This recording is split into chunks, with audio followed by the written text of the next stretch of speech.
Hi, I'm Brian Clem, and I am currently your state representative for what's known as House District 21.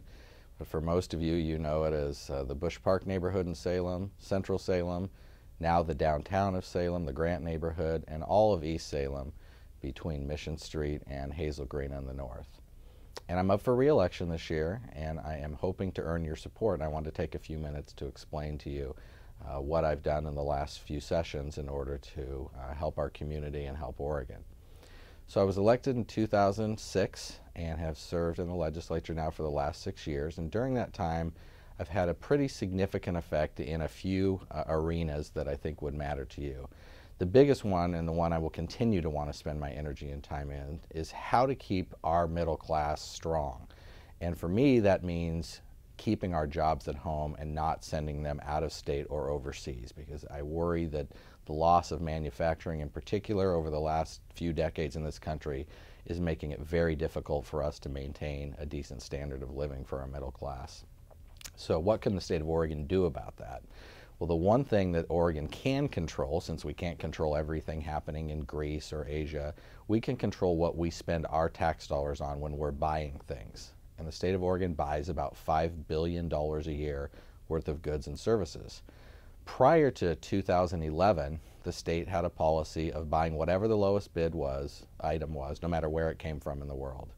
And I authored a bill, House Bill 3000, called the Buy Oregon Act, which passed the House unanimously, was signed into law by Governor Kitzhaber, and it is now in effect, started in January, and has already resulted in $10 million worth of goods and services being purchased now from Oregon that were previously purchased from out of the state or out of the country. And the implementation of this, as we continue to go on, will be very key to getting our Oregon companies some of the contracts that their own tax dollars are going to pay for. Now, beyond this, I worked on a program for a few sessions in a row, and we've had incremental success called the Farm to School Act. And this involves where do the schools get their food? And we've talked with the schools for a while about trying to get more Oregon-grown, fresh and nutritious vegetables and fruits into our lunchrooms. And they've said, well, we need some help with that because currently the state doesn't give us any support, and it sometimes is more expensive to buy from the Oregon farmer. Not by a lot, but it is more expensive, and you don't give us any assistance. So we've hired a few staff people, and we've allocated some money to help school districts plant school gardens, and we have about 8 of them now in Salem, and also buy more Oregon-grown fruits and vegetables each day for the kids' lunch, breakfast, and in the schools where they have supper. Now, the rest of the schools, not just the lunchroom, are a major concern, and I'm personally committed to this now more than ever because I have a 4-year-old daughter who will enter McKinley Elementary School next year.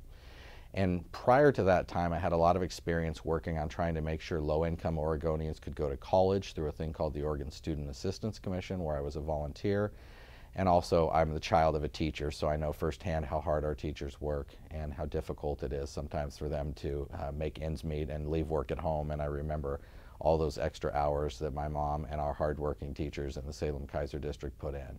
We haven't had the opportunity to support them the last few years because of the recession the way that I would like to, and I want to find ways to increase the funding for the schools, to reduce the class sizes, and make sure that our teachers and support professionals have what they need to do their jobs to educate our kids. Now, I mentioned House Bill 3000, which is one way the state can help stimulate the economy by using its own purchasing power. Some other ways that I've worked on successfully and are now law, and there'll be efforts that I continue to look for opportunities like this, are things like reforming the state's system of land use. We had a bill last session that's now law called Senate Bill 766 that I wrote that helps create a land use process for when there's a high wage employer who needs land and they can't find the land they need within our urban growth boundaries, to basically fast track the process to help them get sited. So if you get the next Intel or you get the next Sanyo, you can make sure you don't lose out to another state because you have an available supply of land issue.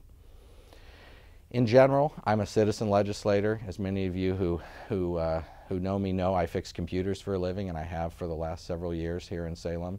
My wife Carol and I have been part of this community. I was president of the City Club. I was a volunteer at the Senior Center, serve on the board of several nonprofits here, and I would be honored to have your support for 2 more years. I can't promise you that I will always want to do this job because it's important that my daughter have a dad who's hardworking, visible, and at home as a father. but for 2 more years, I would love to be your representative again, and I hope that I've earned your support, that I share your values, and that I can count on your vote this November. Thank you.